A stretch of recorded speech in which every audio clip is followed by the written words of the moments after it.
Hi, 9 to 5ers. I'm Elizabeth Ajadi. Welcome back to another episode of 9 to 5 and Everything in Between podcast. Today's episode is called Degrees of Opportunities, weighing a PhD against hands on experience for career growth. For this topic, we compare academic credentials with practical on the ground experience, a candid conversation about when investing in advanced education is worthwhile and when real world learning might offer a better return. Be sure that this thing you are jumping in meets the need of the industry if you want to get into the industry.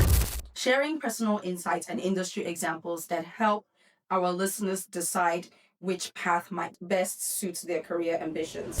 What exactly do I want? And why do I want what I want? On today's episode, we have Olatunji Ojoawo with us. He's a lead electrical engineer at Arco Technologies Incorporated, based in Italy. Olatunji is a key player in the clean energy revolution, actively providing innovative solutions in electrified transportation, power, and energy systems. He's dedicated to designing and developing advanced electrical systems for vanadium batteries and fuel cell systems, envisioning a future with zero CO2 emissions in the automotive and heavy duty sectors. Olatunji's work encompasses project managing and ensuring the seamless integration of complex electrical, thermal, mechanical, and software systems, all while upholding the highest standards of safety and compliance. And for fun, when he's not shaping the future of energy, you can find him doing live sound mixing. Join us as Olatunji shares his valuable perspective on degree of opportunities, weighing a PhD against hands-on experience on career growth.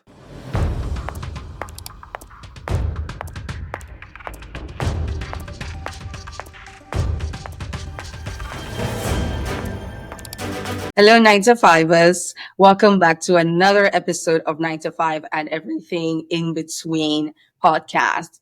Today's conversation is going to be very interesting for our academics out there and some of our maybe industry experts as well. So today our guest is Olatunji Ojoawo. He's my friend and a lead electrical engineer at Arco Technologies Incorporated, based in Italy. He's a key player in the key energy revolution. And today we're going to be talking about weighing a PhD against hands-on experience for career growth. And because Tunji is an industry expert and also someone who is actively planning to pursue a PhD, I thought he would be the right person to have this conversation with.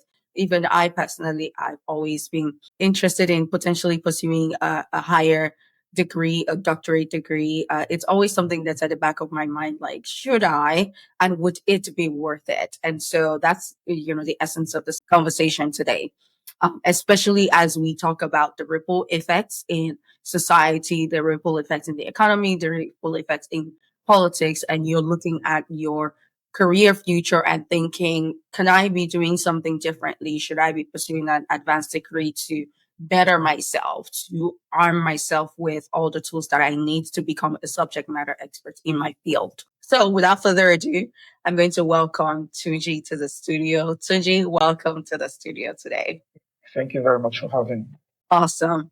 All right. So, I mean, before we get into it, because, we want it to be a casual conversation that you can relate to and that you can enjoy listening to as you're cooking, as you're driving to work, as you're just working out in the gym.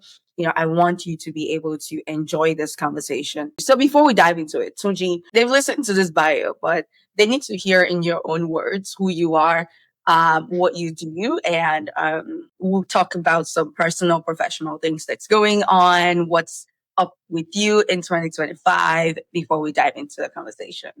How's that? That's perfect. Hi, everyone. My name is Olatunji Ojoawo. You can call me Ola, and people here in Italy call me Julius. I mean, that's quite easy for them. So I'm an electrical engineer at Arco Technologies, which is an energy firm that's specialized in renewable energy. Basically, the goal is to achieve a net zero carbon emission In Agro Technologies, I design and I also coordinate the installation of electrical systems and control systems for fuel cell systems and also for BMS, battery management systems. Um, yeah, so it's excited to be here. It's excited to be at 9 to 5 and everything in between. That sounds interesting, with you designing and coordinating the installation of technology. So personally, professionally, what's new in your world in 2025? Personally, let me go with personally first because of part of the things I do on the side when I'm not chasing electrical designs and cables and energy, I'm there doing live sound. So personally, I've actually been looking forward to expanding my scope of live sound mixing. So I do live sound mixing at events, trying to get some gadgets and go big on the sound path, just like everybody, trying to steady waters and do something differently because electrical engineering could be boring at times. So yeah, I'm trying to stir up and do something differently. Right. That's personally. From the professional point of view, trying to scale up, try to do some things around digital twin, try to get into digital twin and improve some things as touching coding and technical sales, basically, in order to pivot and put me at a better spotlight in electrical engineering. That sounds very interesting. So when you talk about live sound mixing, it got me curious because is there a relationship between live sound mixing and electrical engineering? No, absolutely. So Probably not. absolutely not. There is no relationship. It's just live sound production is what I do for free and for fee. So I basically just enjoy music. So it's something I've been doing from way back when I was in Nigeria during my time in the university. And it's been like that. And the beautiful thing is when they say adrenaline pump and all those things, at times when I have like brain fog or something, I get to do live sound. And it helps me to now gather energy to study while in school then. So it's the same thing. I still try to do that when I'm trying to do a production, sorry, design or something in electrical, and I'm kind of stuck. I go to my friends' events, do live sound for free or for a fee actually, and then Eureka, you don't know how it's called. I get clarity. Yeah. Oh, nice. Oh, that sounds very interesting. I think for a lot of us, we probably have something on the side that we do for because we're passionate about it and because we enjoy it. I mean, we're doing something that I am passionate about. Like I in my day job is completely different from podcast. Having this podcast is a passion project. It's something that I enjoy. I'm spending my Saturday recording with you, and you're giving me your Saturday as well to record this episode. And so when I think about the typical human being, we our lives definitely don't just revolve around work anymore. We are working towards actively pursuing our passions outside of work, especially for people who are not necessarily doing everything that they love in their day job or able to do it. Some people get to do it, not all of us get that as well. So that sounds interesting. I'm very curious about the professional side. You talked about digital twin, and I am curious about that. Could you please explain that concept? Okay, I saw that coming actually. Taking a cue from the word twin, like a replica of something. So for digital twin, it's an integration of AI in electrical systems, basically. My focus is on digital twin for power line, such that you are able to have like a predictive analysis. You're able to have predictive analysis of what is bound to happen in this.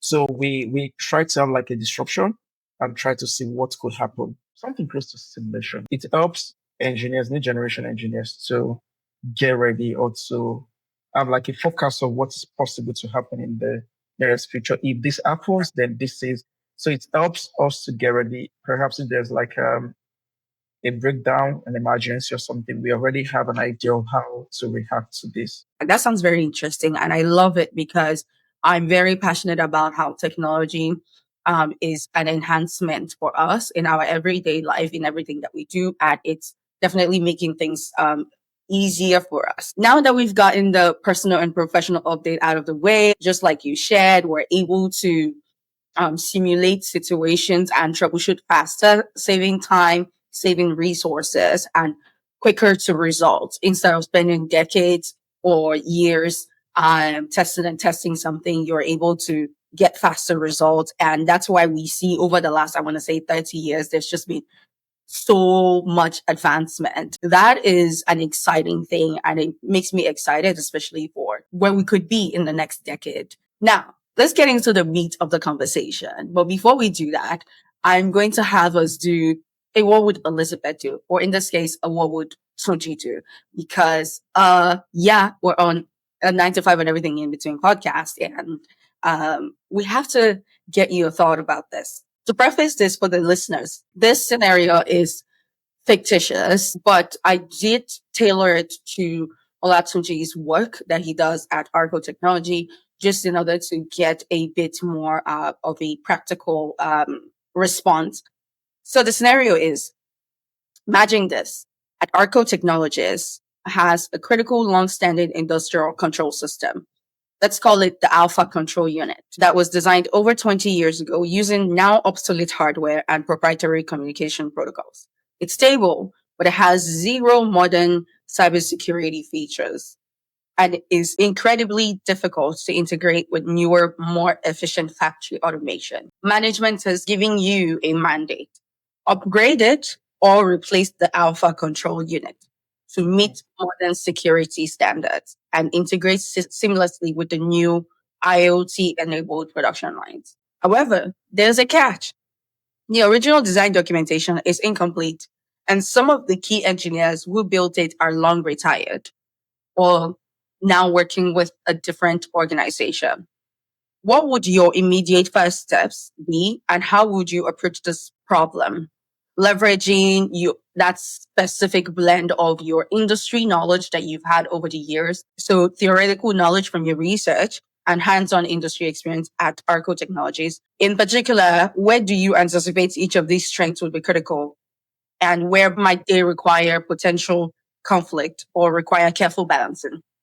So now, when I was putting this question together, it was with the lens of being a PhD, because the topic for today is weighing a PhD versus industry knowledge.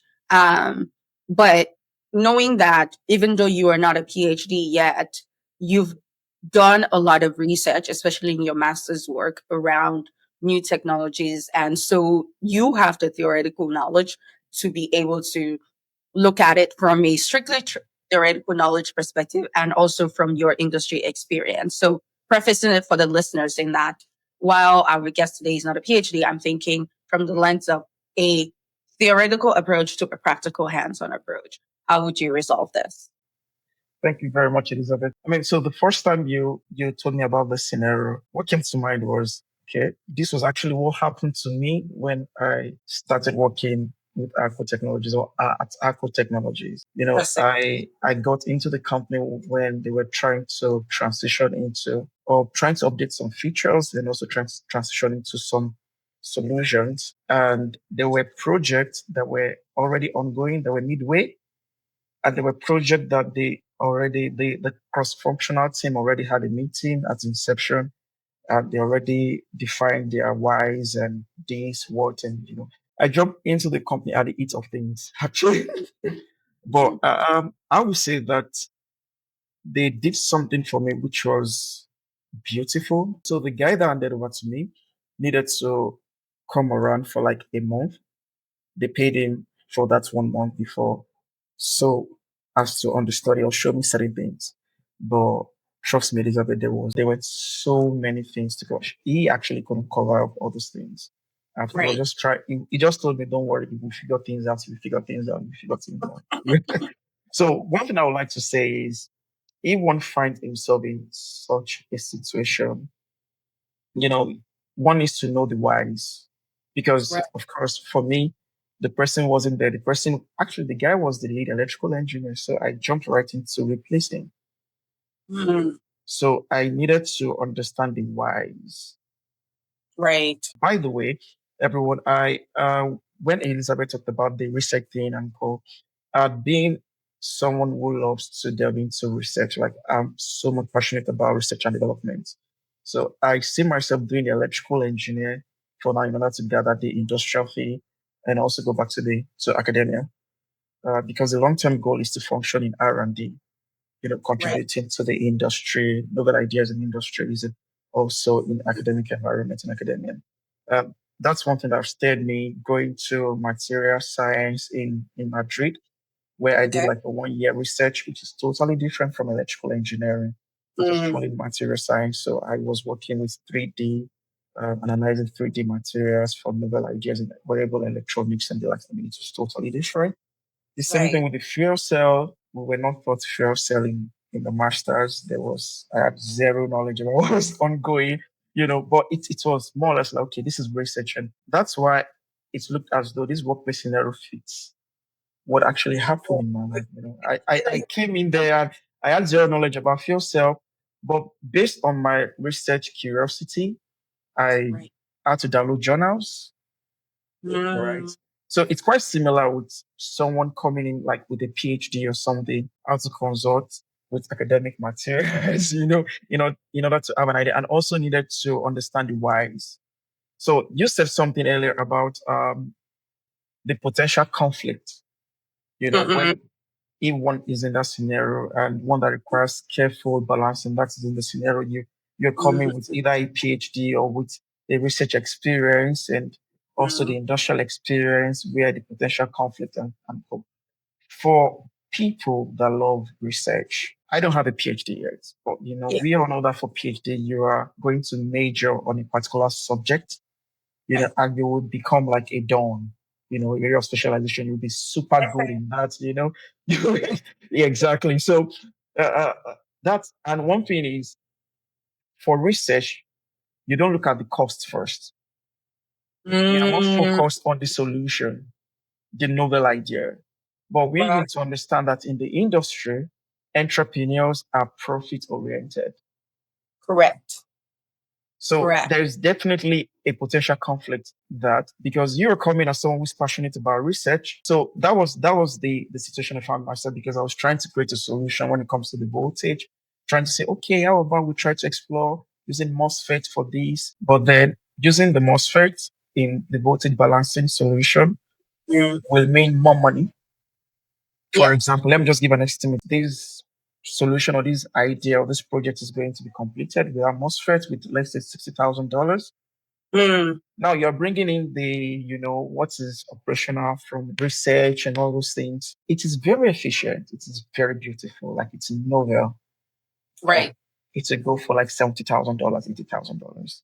Now The entrepreneur would definitely, that was what happened to me. you have to justify this additional funding that you need. For them, they're gonna think, oh, is it going to delay our go to market? Absolutely. Absolutely. And Yeah. then they need to understand, okay, will our buyers, will they buy for 70,000, 70 something thousand? It's the same. So for me, I will say if one finds himself in that scenario, knowing fully well that you are research driven and this, you need to understand the culture of the company also. Mm, If they have the R&D department, okay, maybe the R&D guys could be of help to say, okay, this is the right. whys, and that will help you want to justify your what and your how. For alpha control units, I need to understand the why this had been done this way before, Mm, and this is going to help me moving forward with whatsoever blend or whatsoever integration needs to be done. right. So, like knowing the business initial business requirements that they gathered, and It's very important because if you're bringing up like a new idea, you need to get the buy-in of the stakeholders. yeah, that is correct. That is very correct, and I do appreciate that. I like how you concisely answered that. It's always a question of what's the business requirements, and also what's the goal or the objective of your stakeholder. Yeah. What do they want from the get-go? Are they looking for your novel idea? Yes, they hired you for your expertise, they hired you for your smarts, but they also hired you for your sensibility as well. And they want you to make judgment calls that Mhm. match their objectives. So you can't just go off on your own as a lone soldier and say, well, I'm smart and I know my stuff and I'm just going to do what I want. Yeah, that does not work in real life. Absolutely. Nor does it work in academia now, I think, honestly, because from my at least very, very little knowledge of academia now, I mean, a lot of these institutions get their research funding from organizations that are profit oriented. So imagine a pharmaceutical that's trying to go to market and they are funding like a research school that's focused on like drug development or something. Their goal is to be the first to go to market with that drug. And so they're pushing for your research institute to get them results. And so they're going to demand results for their ROI. They're going to build in timelines for you like that you have to achieve. And so you can't just say, oh, I just like research and I like this. No, it has to be tied towards some goals. Absolutely. You're correct. I like that. And I just, I have some questions that I prepared and I wanted to get into it a little bit more. You touched in the way you responded to that scenario. You touched on where practical application is paramount. And then you're looking at where sometimes you're looking at maybe I should go a little deeper with my research. But my question now is in your current role, where sometimes you're looking at, okay, practical solutions, are there any specific complex, say, engineering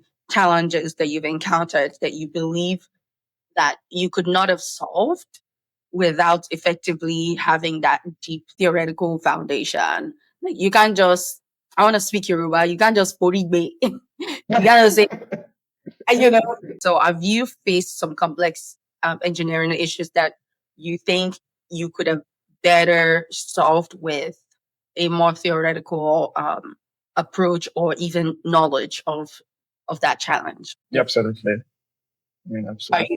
there? It's Give it. it's as though someone gave you like a sneaky peek into my company, like where I work, Arco Technology. I Yeah. work So on a flyer on the wall at Arco.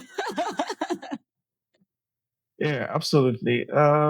There was one which was last year. So we had an auxiliary that was another voltage system, Yeah. right? And we needed to have another group of a different voltage system. For example, let's say there is 24 VDC voltage system and another one that is 12 VDC voltage system, another one 5 VDC voltage system. And they didn't want the junction box. That's where the electrical panels and code will. They didn't want it to be big, right? Now, they not wanting it to be big means that buying a DC-DC converter, basically something that will step down. Let's say you have a main supply that's like 100 volt that will step down from 100 volt to 24 volts. Then Or another 12. DC-DC that would drop down to 12, another one that would drop down to 5 volts. So they didn't want that. So okay, it was a dilemma. I needed to go theoretical. I Hmm. needed to check some of the things that I've learned in the academic environment in academia. And this thing was actually solved by something we've studied during bachelor's voltage divider. Do you need a DC-DC converter for that? You can actually just use a voltage divider and you're good. Now, this was the confusing thing because I had the conversation with my senior. Also, I need to establish that I'm part of the youngest guys in the team. Right. So I had to speak with my senior who was actually way older, and then he was like, "Oh no, we need to connect these two resistors." It was actually right, but maybe we really don't. Maybe we really don't trust one resistor. So we ran the test, and I remember him saying, "Hmm, Julius, fingers crossed. Hmm, I hope." I hope we will not. So we have this joke of people being burnt or free, in engineering when there's like, hey, when when there's like when there's like an explosion or something, why do you need test? We call it burnt off or something. Yeah, like a short circuit. So we just joke about it, and then it Yeah. was like, Julius, I hope we are not about to see smoke. So we ran it in the lab and it worked. Guess what? This was in January. Every other project now, since that time, we've been using that approach, Interesting. and it actually worked. Yeah. So for me, it was what I learned in the academic environment, in academia, that actually Helped that you. came into play at that period. Mm-hmm. You know what comes to mind? It's like whatever problems you think you have or you're encountering, somebody somewhere probably has encountered it and had a solution already for it. Absolutely, there's nothing new. There's nothing really new. I mean, we do have new, Approaches, technologies. yeah. We do have new technologies. However, they are built upon old technologies as well. Absolutely. It just exists in a vacuum. And so, for the most part, the solution already exists out there. And if it's not, somebody is working on one. And so, a little bit of research, a little bit of fiddling through the library or journals or Google, if you will, could go a long way in helping you get that. Um, so putting that then aside, I want to talk about the other question I have is around, skills and approach to problem solving. And you alluded to it in the fact that you had almost like a tete a tete with this senior engineer as well. Like, yeah, I'm thinking about this. Like, what are your thoughts? Um, so I like that, you approached that in a very collaborative way. And so when you look at your approach to problem solving or even insights into real world constraints that you have around engineering, you did mention it that, you wanted industry experience, but you feel like you would find yourself again in academia in the nearest future. So like, do you think it was absolutely necessary for you to go to ARCO to get this practical experience in order to enhance your PhD or academic pursuits? Yes, actually. Elizabeth, you know that I've been consistently saying that I will still come over to the US to do PhD. You Yeah. know, so I made the decision to go to the industry first before doing my PhD, Mm-hmm. because I wanted to have an European experience. I ran my own solar company in Nigeria before I came to Italy for my master's. So I did Okay. some things in the energy space. So I could tell how certain things run in the energy space in Nigeria. And I was opportune to take a course with NL Foundation that was focused on energy in sub-Saharan Africa, in Africa basically. So I somehow could say that I had an experience in sub-Saharan Africa. Okay. So I wanted to know how energy subject is being attacked, is being tackled Mm. in the European ecosystem before I moved to. So when the opportunity came to work with Arco Technologies, I jumped right in. You know, Right. I jumped right in because interestingly, I was at the verge of thinking, okay, maybe I should just jump into PhD straight up. And that's because I had senior colleagues from University of Bologna. I finished from University of Bologna, by the way, everybody. Yeah. we, We'll start. Right. so I had guys that did their PhD, right? And I had another guy that jumped from the master straight to the industry. Here in Europe, or let me say in Italy, PhD, master's degree, there's a possibility that you earn about the same amount. The earning is not my own driving force. Right. As I mentioned earlier, I'm research oriented. I love R&D. Like staying in just electrical engineering departments in the long term will definitely be depressing if I am not in the R&D, right? Mm, So I have guys that were saying, "Oh man, all you have to, if you don't want to be in academia, if you don't want to lecture or something, you don't need a PhD. Let's go to the industry straight up and start." So at that point, I needed to sit back also and say, what exactly do I want? And why do I want what I want? right. Right. So come rain, come sunshine, irrespective of the earning in the industry for me that comes around now, I will still want to pull out and go for a PhD. And beautifully, there's something called industrial PhD also.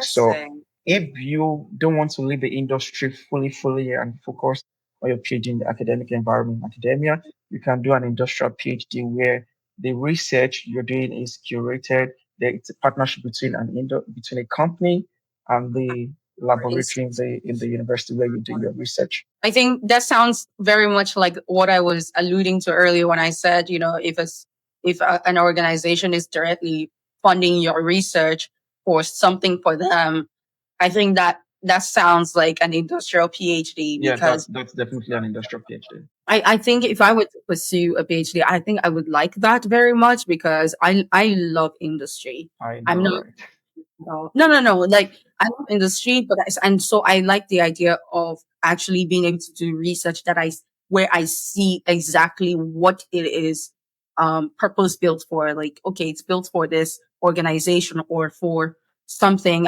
You and I have had this conversation over the Absolutely, yes. years about the future of work and organization transformation. That's something I am deeply passionate about, and I, as somebody who calls myself the operational efficiency queen, I look at our organizations across the world and I know that we can do better. We can be a little bit more structured to maximize our talents, our people, and utilizing technologies and human capital. So, like, I'm deeply passionate about it. And if I saw an organization or an institute that's offering that type of research, honestly, I would jump on it like today. So I like that there's actually options like that to be able to support people that have that interest. I'm directly segueing into my next question because you talked about it. Money. The one thing people don't like to talk about, but we have to talk about. Why? Because money makes the world go. Money funds everything that we do. And so I know that for a lot of people, especially even me that has worked industry for 10 years now, when I look towards, pursuing an advanced degree like a doctorate, I think about what is my earning potential? What is the ROI for me if I Okay. were to my industry work now to go back and do research work? Will that 4 years investment be worth the time? Because I think about my career trajectory on the industry side and think about what 4 years means for my career and That's what a it lot. means for my earning potential versus like dropping it and going academic. So when I go into academic, will I be able to sort of be at the same level in 4 years? Or will come back to where I was when I started the PhD? Knowing that for you, money is not the motivation, right? You are passionate about research. I am not. So we're two different types of people. Well, when I talked about the money, I was saying that irrespective of the amount I am earning in Mhm. Italy, when I'm ready to do the PhD. About the money thing here Yeah. that you asked. So this thing is country specific. Okay. So I was talking about Italy. Okay. So with a PhD, if you have, for example, if you're in Italy or many European countries, with a PhD, if you have a PhD, I would advise you just go to R&D. Unfortunately, some especially internationals, we tend to just after masters we pick up PhD because we don't want to go back to Nigeria. We need something that will keep us here. You've not Mm, gotten a job and you think, okay, maybe language is a challenge. Right now, I'm talking about Europe now. So okay. let me just do something that will keep me here. Okay, I get a PhD. My one of my lecturers during my master's degree told me, oh, there's a position in my lab. Elizabeth, would you like to come on board? And then you just go, oh yeah, let me come on board because right now I'm kind of free. I mean, I have people that found themselves doing PhD because of this, in Europe. Mm, If you are doing a PhD, let's say in Europe, for example, when you finish and you know that you don't want to lecture, you want to go into the industry, you're staying with one thing for so many years, right?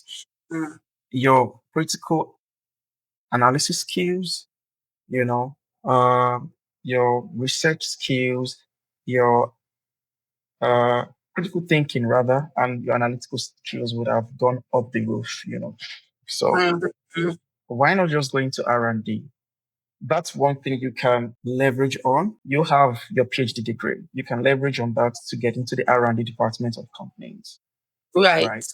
Because now this is the challenge. I wouldn't like to mention names of companies, but some of my friends that work in some multinationals here, on the job description, then they saw stuff like, oh, you'll be using PVCs to do this analysis, this ETAP, ELAP, and some of those softwares, right? And they got into the company. Say, Elizabeth, most multinational firms, they already have their model of operation. Right. Let me set an example of this firm because we tend to use their PLC, Siemens. Okay. If you want to use Siemens PLC, you use the Siemens software.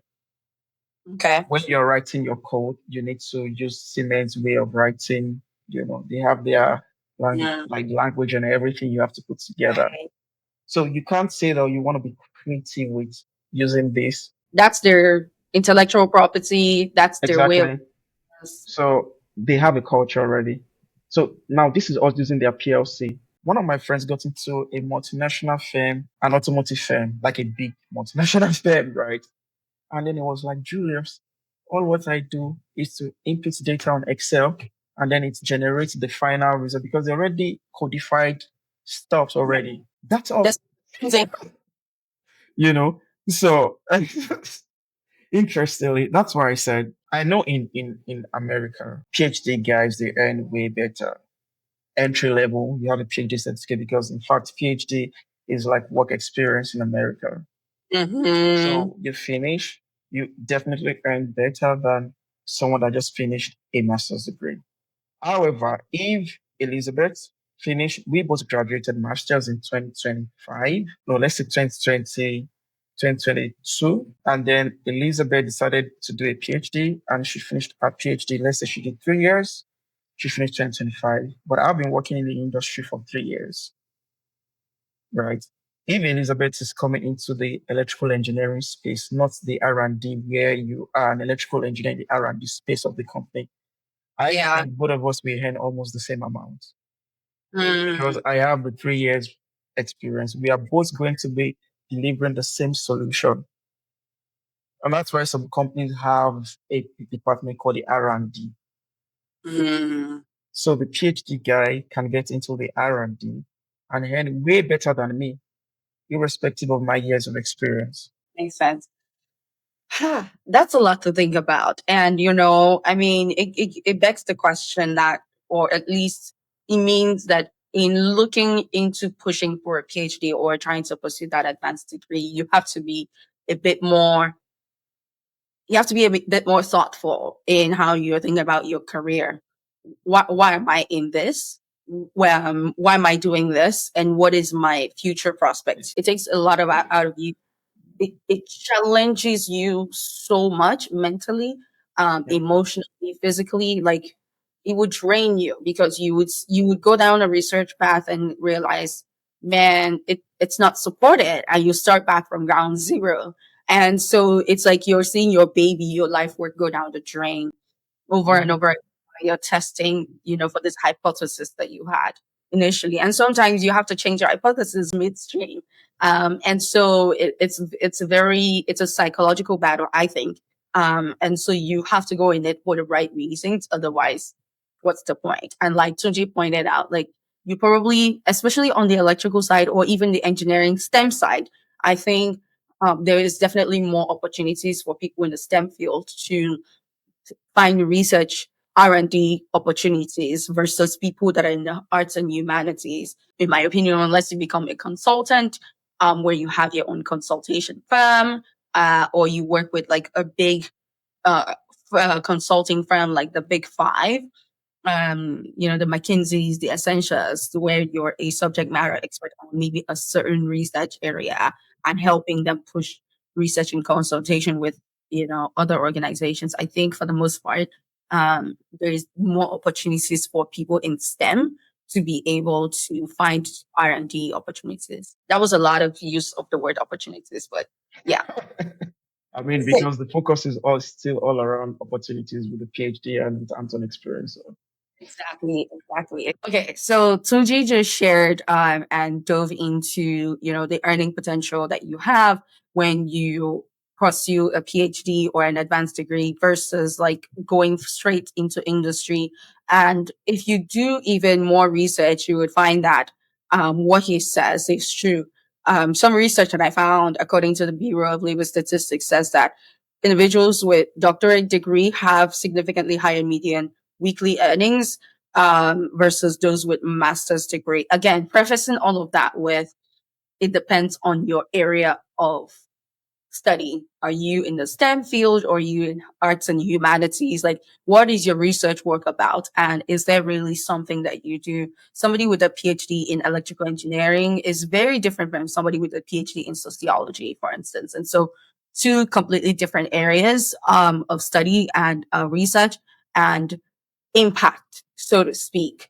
Um, Unfortunately, in today's world, there is more push towards research for the STEM field. And so, because of that, you would find more funding there, and then you would find definitely more opportunities for work once you're done with your PhD. Before we go into the last question, I want to talk about marketing yourself.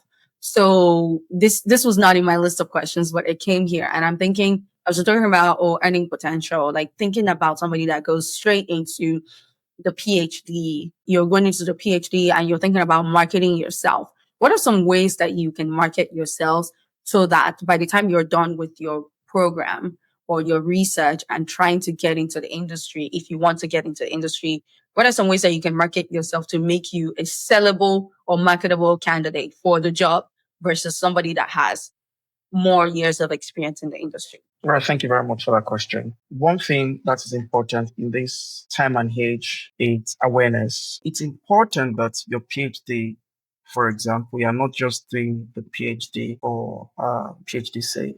Of course, your supervisor will have something he's interested in. But I also believe that why you joined the supervisor's team in the first instance is because you saw that your research interest aligns. You should put yourself in a position from the beginning where you've been able to analyze that, okay, this is what this PhD is going to do for me. This is how my research interest aligns with this professor's research interest. Does his research interest meet the need of this social industry that I want to get into? It's very, very important. I mentioned earlier about people that are just so spontaneous about doing a PhD because they didn't want to go back to Nigeria. It's also a good thing. But if that's the reason, try to look for a PhD. If you want to do a PhD that now meets your need, there's no harm in changing school or changing program. We have this thing we do in Italy, right? If you're in the exam hall and you think the questions are getting tougher, you just tell the professor, excuse me, professor, I don't think I can sustain this exam any longer. Then, yeah, you can step out of the exam room and write it again another day. It's not a carryover. So you can do the same thing when it comes to PhD. Because professors will always want to publish. There's this thing called publish or perish in academia. So they just want to publish something. It's okay, right? But be sure that this thing you are jumping in meets the need of the industry if you want to get into the industry. If you want to be a lecturer, no problem. With your journal, you're fine. You are good to go. Yeah.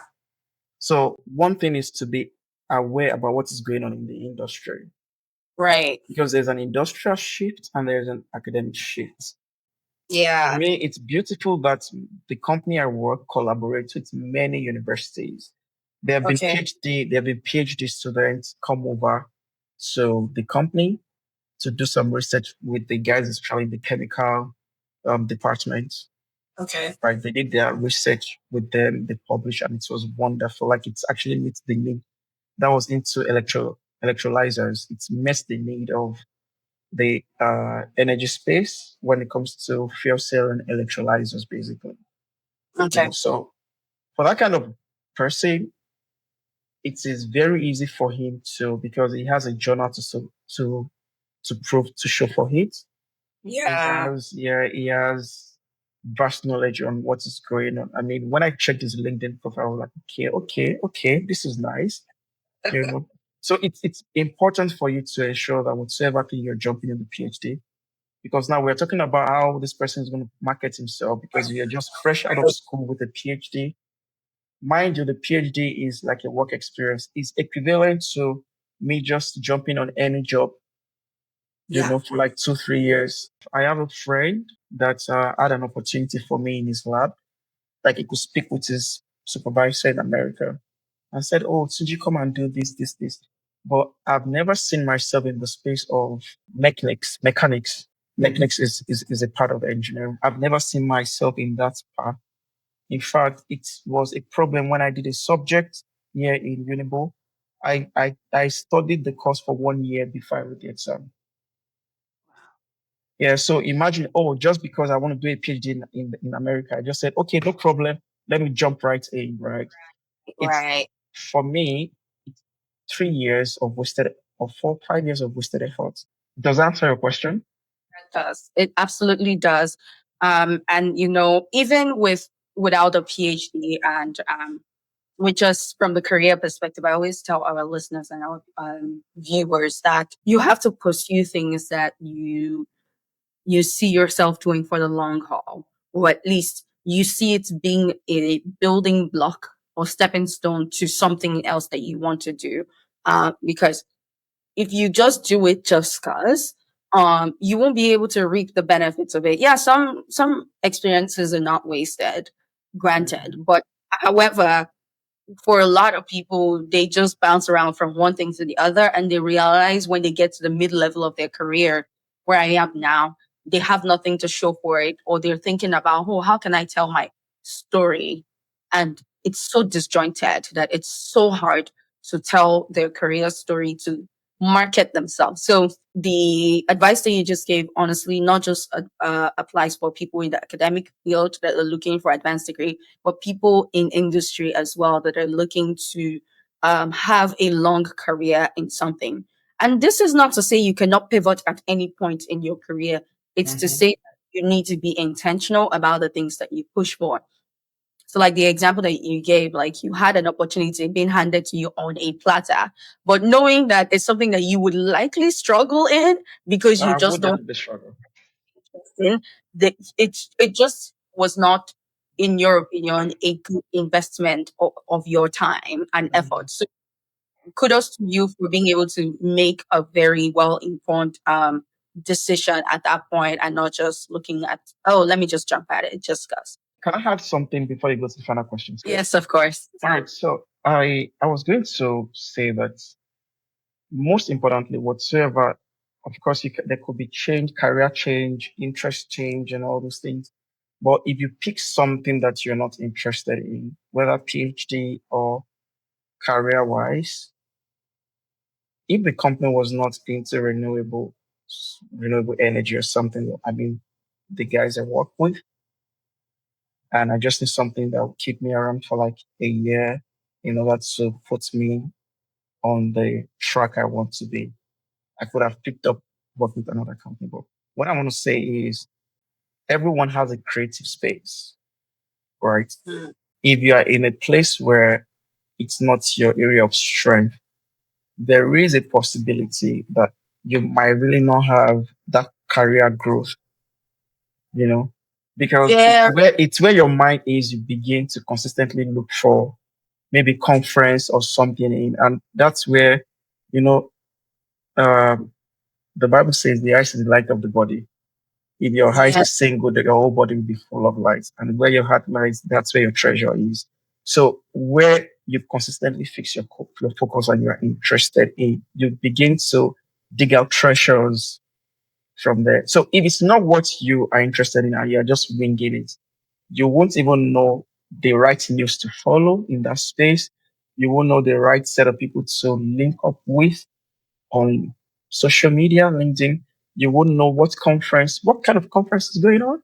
You wouldn't know jack. You would just be winging it and be living life Lives. like a robot. And nobody wants to, we will never find fulfillment living life that way. Yes. That's what I Wow. wanted to say. Wow. You hit on something absolute. You blew it out of the park with that. And I appreciate that you actually echoed that because um it's what you love that you give your time to. It's what you love that you pull everything. The other night I was up reviewing an episode of the podcast. I was up late, like my eyes were closing, but like my video editor had just sent me the video and I was up literally like watching this because I needed to give the feedback so that I can make corrections and stuff like that. And I stayed up for it, because I'm deeply passionate about it. And on the other hand, I've had jobs and positions that I've been in that I'm just like, okay, I'm there. Up, pick up my bag. I've done my little bit and I'm out. Um, Whereas, like when I'm in a role that I really love, I'm giving it all of my everything. I'm trying to figure out what can I do better, what can I do differently, how can I? And it's not because I'm looking for any sort of recognition. It's because I am deeply happy when I solve something. I'm like, oh my god, that was awesome. It gives me great joy. And I think when people say you can find joy in your work, that's what they mean. It's not Yeah. because your work is like your source of joy. It's because in that fulfillment that you get, there's joy in it. And I'm so glad that you made that comment. For my last question, I'm going to talk about, the future, because we're talking about ripple effects of like things that are happening economically, politically, especially with advancements with technologies in different spaces. When you look at your area of electrical engineering, specifically because that's your area of interest, looking at AI integration, quantum computing, advanced materials. You talked about material science that you studied at some point. Do you believe that the gap between academic research and industry application is widening or narrowing? And how should engineers, electrical engineers, strategically position themselves to thrive in this evolving landscape, both considering education and experience? And we can make this even a broad stroke question, right? Not just talking about engineers. Like there's so many advancements in different areas on fields of study that I think is impacting the future and is changing things. So what are your thoughts when you look at the area of academic research and industry application? Do you think it's going to widen the gap or narrow the gap? I would like to say that the gap is narrowing. There is this phrase that maybe you heard also growing up. Oh, as it applies different in the industry. Those things you learn in the academic environment in academia, it's not applicable. Like when you get to the industry, it's not like that. We hear all those things. In fact, some people will say education is fluke, But honestly, it's narrowing and it's beautiful that academic institutions, re-evaluate and they update their curriculum. For example, here, one of my juniors, I needed to get a material from him on power systems, for example. Like he's doing his PhD in University of Bologna. Well, during the masters, there was a course we did. We did everything without calculation. Like we did everything without software calculations and all of stuff. Mhm. It was beautiful when he told me that, oh, they use Python to do this now. They use this to do. I was like, okay, okay. So why I needed that material from him was I wanted to see because we did not enjoy that. So I needed to get the materials. I asked for the materials. I asked for the lecture videos. He sent me the link so I could relearn again. Because also, like for example, I'm an electrical engineer. If I wanted to learn Python and I wanted to focus on the electrical needs, I won't just learn Python because Python is wide. Uh-huh, So how uh-huh. can I use this in the power systems field? So Right, you need like a properly curated. I can't just buy a Python book because the Python book will teach Python as touching RT till I see, okay, how does it apply to electrical? How can I use it how does it apply to civil engineering? How does it apply to, and several other space? Now, it does not have to be engineering only. How does it right. apply to animal science? How Statistic. does it apply to, yeah, and all those things. So I also try to keep in touch to see what is happening in academic environment. So I can actually tell that the gap is narrowing. It's not getting. And to think that now industrial PhD wasn't loud before, now it's very much Yeah. loud. And, academic environment trying to partner with university to basically just do like a research. It's beautiful. Curriculums Yeah. in schools trying to switch things up to meet the Mhm. needs of the globe. Because also there's this thing about supercapacitors that industries have been trying to work on, trying to improve the travel time with on EV cars, Mhm. the charging Yeah. and discharging and all those things. Now these are things that are being taught. Yeah. For So sure. the gap is narrowing, and that's why now it looks as though we have fresh graduates that can jump on a job, right?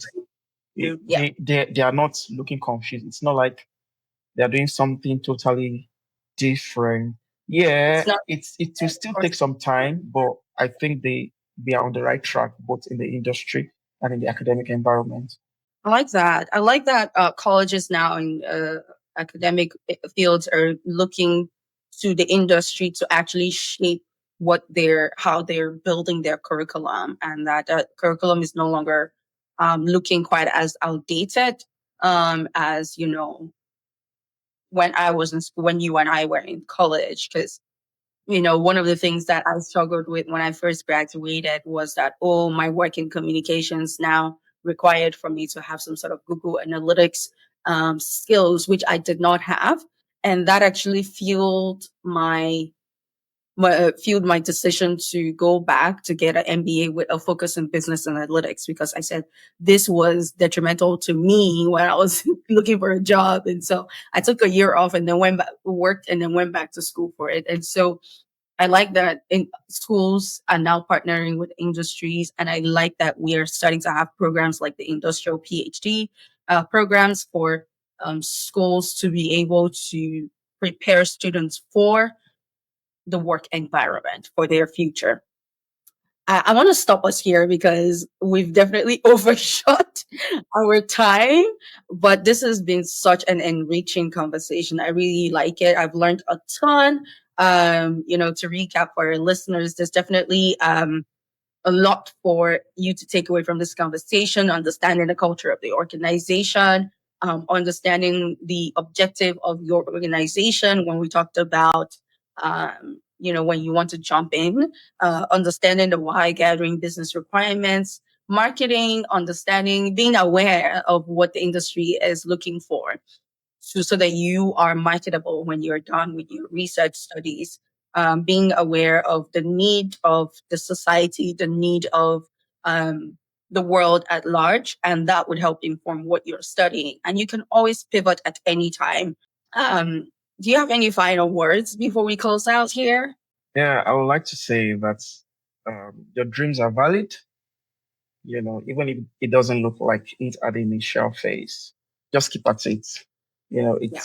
There's a reward for consistency. So Mm. whatsoever path you choose, whether you choose a PhD, if you are in between and it looks as though you are confused, why am I doing that PhD? Yeah, finish it. If you are in the industry, your dreams are valid. You can pivot at any point in time. And one thing about the industry also is you should be confident enough to express how you feel about certain things at every point in time. If you think that maybe their plans are not really aligning with your career growth, you can ask, what are your plans for my career growth? It's very important. Thank you. Thank you, Suji. I really enjoyed this conversation. And I want to say thank you so much for being here today, for taking this call, for having this conversation. I genuinely enjoyed it. This is stuff that we talk about all the time. Like when Suji and I are just catching up as friends, we are talking about things like this all the time. Like, what can you be doing differently? What can I be doing differently? We're advising each other on our career and like just bouncing ideas off of each other. So I'm glad that we're able to do the same and bring it to you guys, to our listeners, to be able to learn something and glean something from some of my amazing friends. Okay. I have superstar friends. And when Tuji becomes an industry expert, don't worry, I'm going to retire because my friends just going to me. um, joking, but not really. Nine to fivers, thank you so much for tuning in. Really appreciate you. Like Tunji said, your dreams are valid. And I want to remind you, like I always say every week, you are the architect of your journey. Nobody can chart your path for you. It is all in your hands to shape your own future and to walk towards your dreams. So I want to encourage you to listen to this episode on all podcast streaming platforms. We're available on Spotify, Apple Podcasts, Amazon Music, and the visuals are available on YouTube. Follow us on all social media platforms at the 9 to 5 Blueprint and check out our website, www.the9to5blueprint, for more information on all things the 9 to 5 Blueprint. Till next time, I'm your host, Elizabeth Ajadi. See you on the next episode. Bye.